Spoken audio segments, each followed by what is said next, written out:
ووصينا الإنسان بوالديه إحسانا حملته أمه كرها ووضعته كرها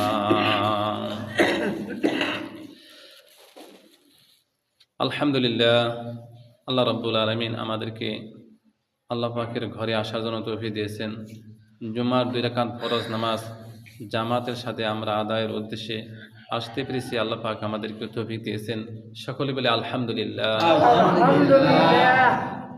কোরআনে পাক থেকে আমি একটি আয়াত তেলাওয়াত করেছি।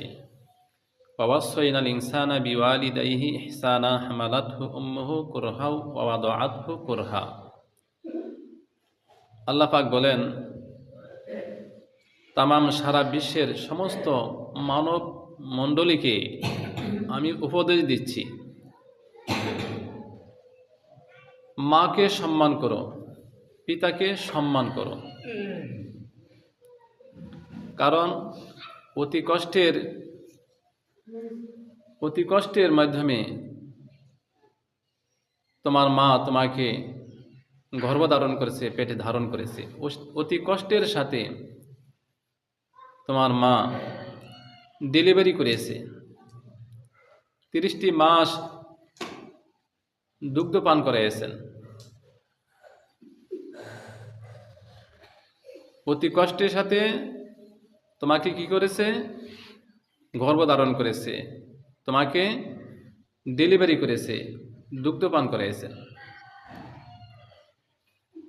সন্তান পেটে থাকার কারণে মা খাইতে পারে নাই, ঘুমাইতে পারে নাই। সারাদিন পরিশ্রম করার পরে মা সকলকে খাওয়াইয়া যখন নিজে খাইতে বসছেন, এমন সময় সন্তান পেটের ভিতরে মাথা দিয়ে উখা মারছে, পা দিয়ে লাথি মেরেছে। মায়ের বেদনা শুরু হয়ে গেছে, পেটে বেদনা শুরু হয়ে গেছে, যন্ত্রণা। মা প্লেটটা সরাই দিয়া, খাবার প্লেটটাকে সরাই দিয়া আস্তে করে দাঁড়াই গেলেন। খাইতে পারলেন না, বসে থাকতে পারলেন না। আবার রাত্রে যখন ঘুমাইতে গেছে, আবার সন্তান মাথা দিয়ে উখা মেরেছে, পা দিয়ে লাথি মেরেছে। মায়ের ব্যথা শুরু হয়ে গেছে।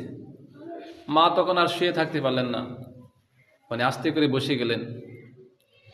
খাটের মধ্যে হেলান দিয়া, দেওয়ালের মধ্যে হেলান দিয়া, দরজার মধ্যে হেলান দিয়া, বসিয়া দাঁড়ায় হেলান দিয়া পুরা রাত্রি কাটাই দিয়েছে। এমন কষ্ট করেছে।